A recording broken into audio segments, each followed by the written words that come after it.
Well, good morning. Today's the day. Been putting this off for a little while. Not on purpose, but just didn't really have a good place to do the fuel filters on the truck.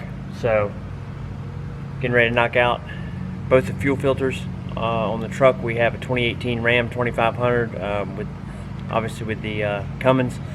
So, try to do the fuel filters. They recommend doing them every 15,000. When I pulled ours out initially at 15,000, I mean, the filter up front looked almost brand new. So I stretched it to 20,000 the second time. Seems to be a good mileage to change them. 20,000. It's got a little over 20 now. So I'm curious to see what these filters look like after pumping all this diesel fuel from all over the country. Give you guys a little look at how I do the service. Very expensive. Over $300 to have this done at a dealership. I got both the filters, Mopar filters, on Amazon. They were $85 for both filters. So that's, you know, if you're even slightly mechanically inclined at all, you'll be able to knock this out. So give you guys kind of a quick overview of how this goes. So here's the filters I got. I mean, I purchased these on Amazon before. Usually I use the Mopar or the Fleet Guard brand, but you can see it comes with a new O-ring. I mean, it comes with everything. It's all packaged up.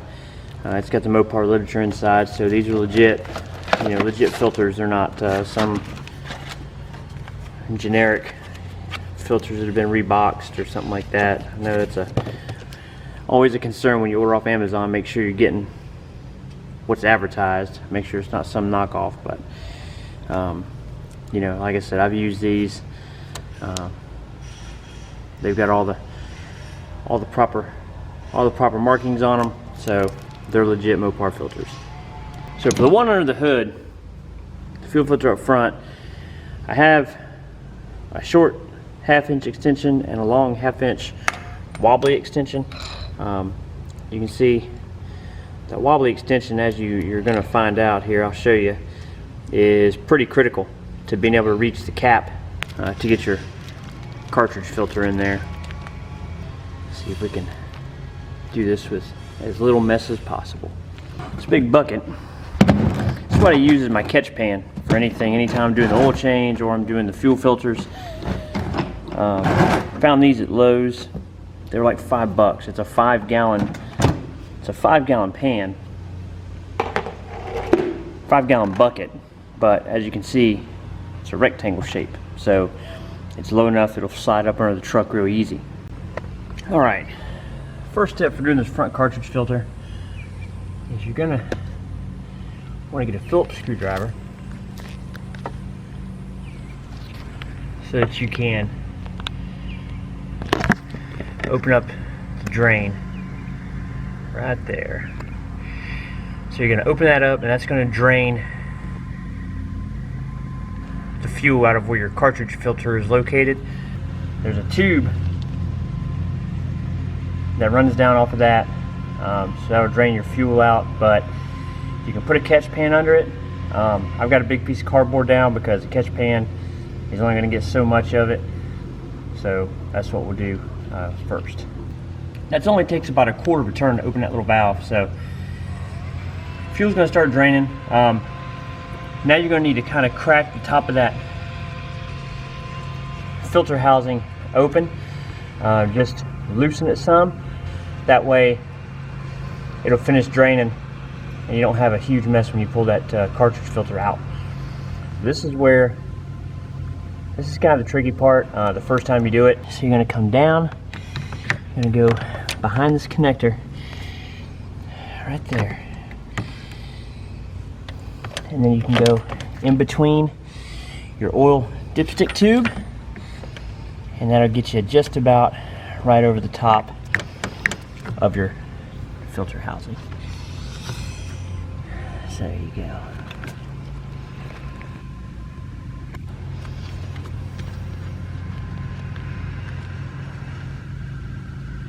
So there it is. From there, you just gently loosen it up.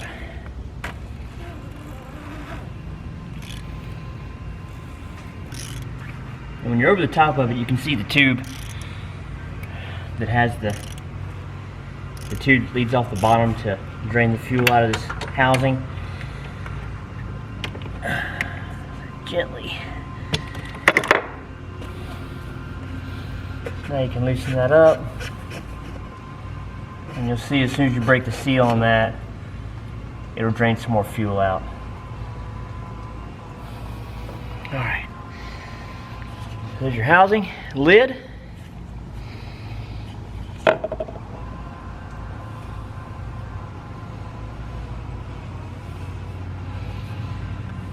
It's going to come with a new O-ring, so make sure you get your old O-ring off. Sometimes they'll seat on there. But definitely don't reuse this O-ring. Definitely use the new one that comes with it. Once most of your fuel is drained out, you just pull up on that filter, nice and easy. It should come right out.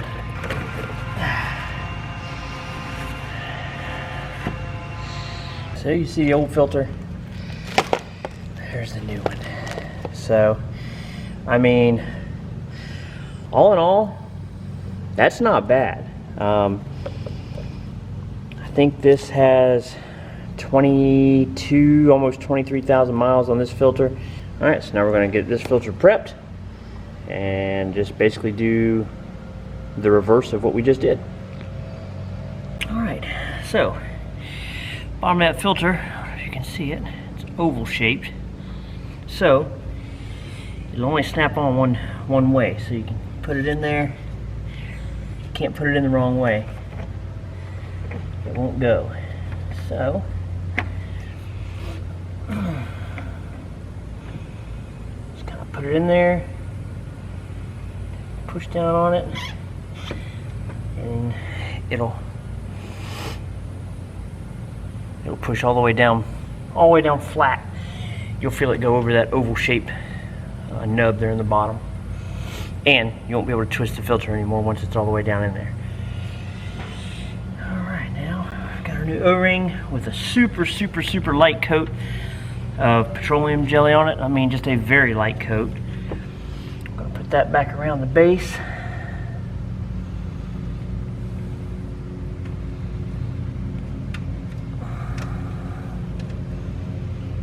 Get that seated back all the way down.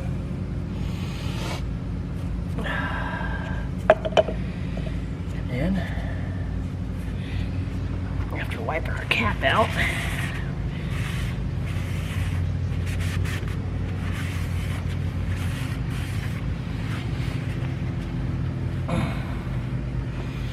screw the cap back on.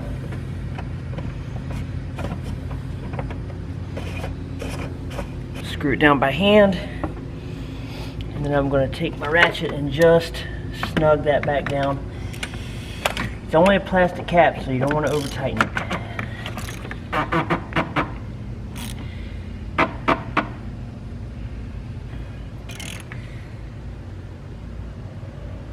There we go.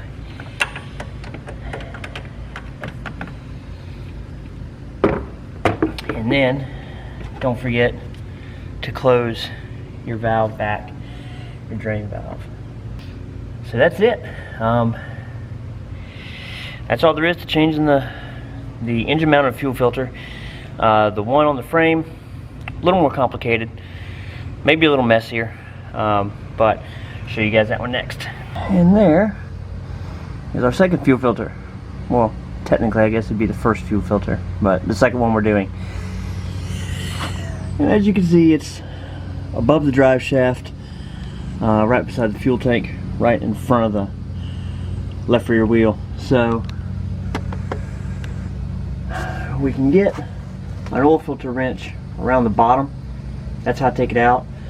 You got to unplug this sensor right here, because you're going to take the filter out, and then you're going to take this sensor and you're going to put it in your new filter. So you got to unplug this sensor. Here's the drain. So we're going to crack this open. We're going to drain that filter to try to make it as minimal a mess as possible. A lot of guys will put a piece of tubing on here to drain it down into a pan. I don't have a piece of tubing, so I'm hoping I can catch most of it in the catch pan that I've got, my catch bucket. So we'll see. So I usually slide it off of the clip, that way I can get to the plug a lot easier. There's a little plastic clip that holds this whole thing up to keep it off the exhaust. So I'll take it off that plastic clip, and then you can get to this a lot easier. So, catch pan relatively in place. Let's see. There we go.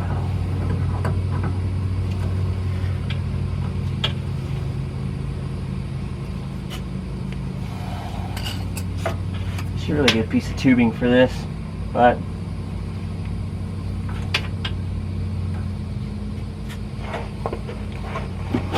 I'm going to try to loosen that up. Let's see if we get any more out of it.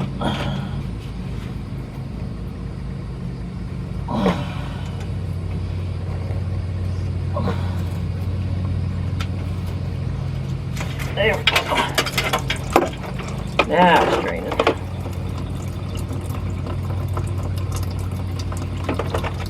Looks like most of it drained out. That'll help. So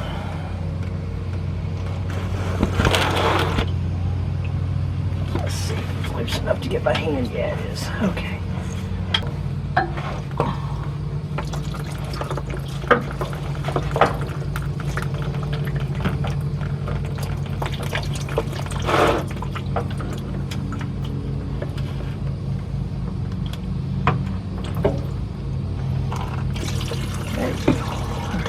So now we're going to take this, get this sensor out of here, get the new filter in place.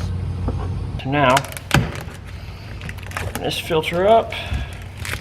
You're going to find two new O-rings in there. One's obviously to seal here. The other one is new O-ring for your sensor that's going to go back into the filter.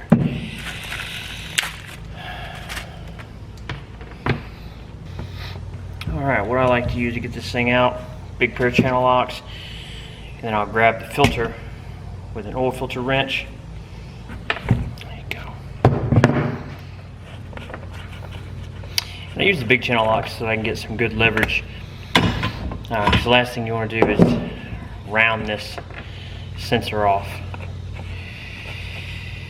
So, pull that sensor out. We're going to get rid of this O-ring that's on here. Just use a small flathead screwdriver and you can get right under there and peel that old O-ring right off.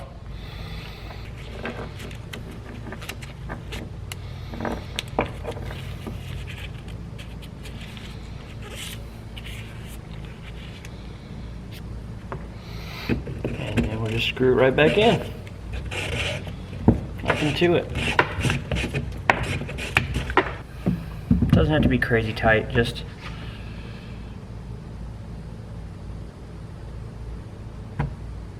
there we go. Alright, that's that. Alright, now we'll put our seal in the top here. We'll be ready to put it back in. And that's going to be just like an oil filter seal right here.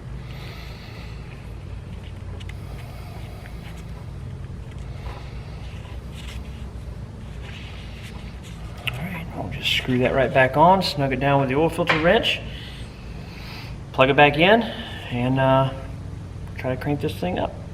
Right up through here, between the fuel tank and the drive shaft. Right on up. Spin that bad boy right on. There you go.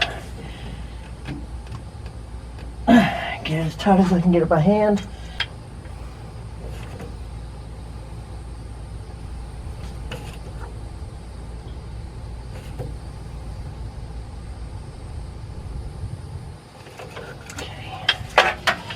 Snug that down. Make sure this is closed, otherwise you have a big old mess. Alright, all that's left is to plug in our sensor. So come back in here.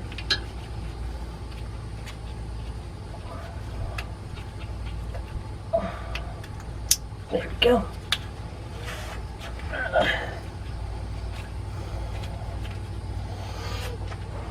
Now put it back up on the little plastic clip.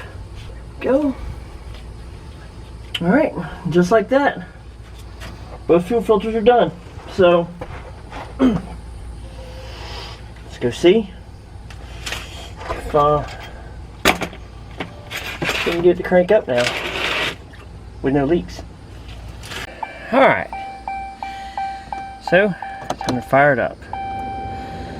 So we're gonna cycle the key a couple times.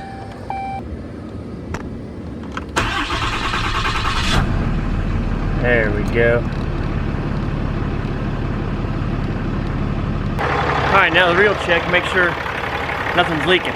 Alright, so you have it. I mean, doesn't look like anything's leaking. I usually keep an eye on it after I park it, shut it off, make sure nothing's dripping out from underneath, but this would be the third time I've changed them and I've had no issue with any leaks to this point. So that's all there is to it. I mean, it is a little bit messy. You know, it is work. I mean, it is a little bit of work to do, but man, $85 versus I think $330 and change is the quote I got from the dealership when the first time I was looking to have these done. So I'm not interested in spending that much money when I can do it myself. So I'm a busy day yet, so I better get to it.